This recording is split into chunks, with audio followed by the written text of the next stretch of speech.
Hello students, myself Anandita. This video will give an insight of the Russian Revolution.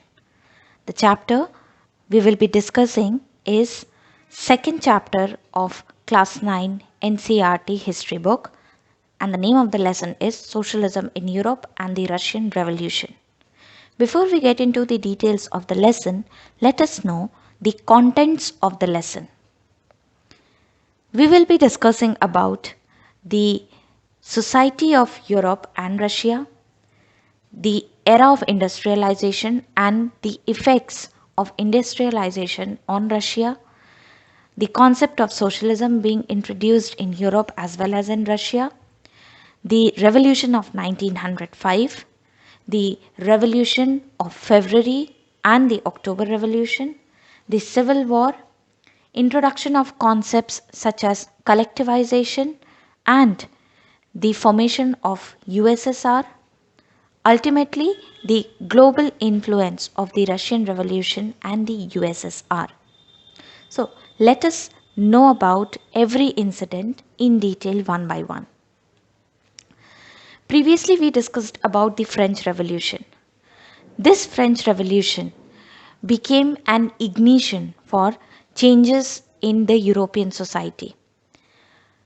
People in Europe, various group of people in Europe included the liberals, the radicals and the conservatives. Liberals were all such people who believed that nation should tolerate all religions, but the powers of the dynastic rulers should be controlled.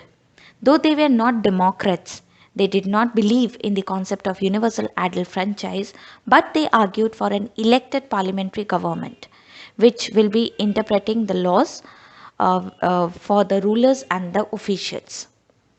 Radicals, they wanted a nation in which the government should be based on majority of country's population. They were basically against the idea of concentration of property in the hands of few. Whereas conservatives were such people who resisted change. They respected the past and believed that past should continue the way it is. So on other hand, we can say that they were the people who actually supported monarchy and wanted it to continue. Now coming to the society of Russia. When the industrialization was at its peak and when it entered Russia or when it reached Russia, many men, women, children all were forced into the factories to work. The working condition for the workers were not very good, actually very bad. The country, with the approach of industrial revolution to Russia, the people of the country basically got divided into two categories. One, the rich, on the other hand, were the poor. Because of a large number of factories being set up, on one hand, where rich were earning a lot and were going on becoming richer, having a very comfortable and satisfied life.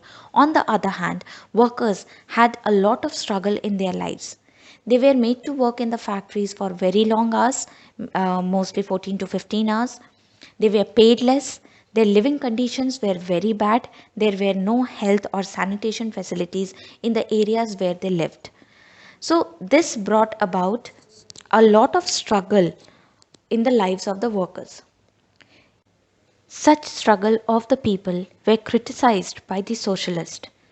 They believed that the cause of all ills in the society was the private property. And so, a person named Karl Marx argued that the industrial society was a capitalist society.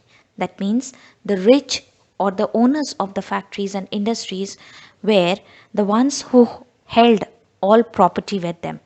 And the capital that they invested or the profits that were earned by the factories, it was because of the workers. But where on one hand workers were struggling the most, and the ones who were the owners who actually did no work, they were the ones who were enjoying a very happy life. So his belief was that the conditions of the workers could not improve as long as the profit was accumulated by the capitalist.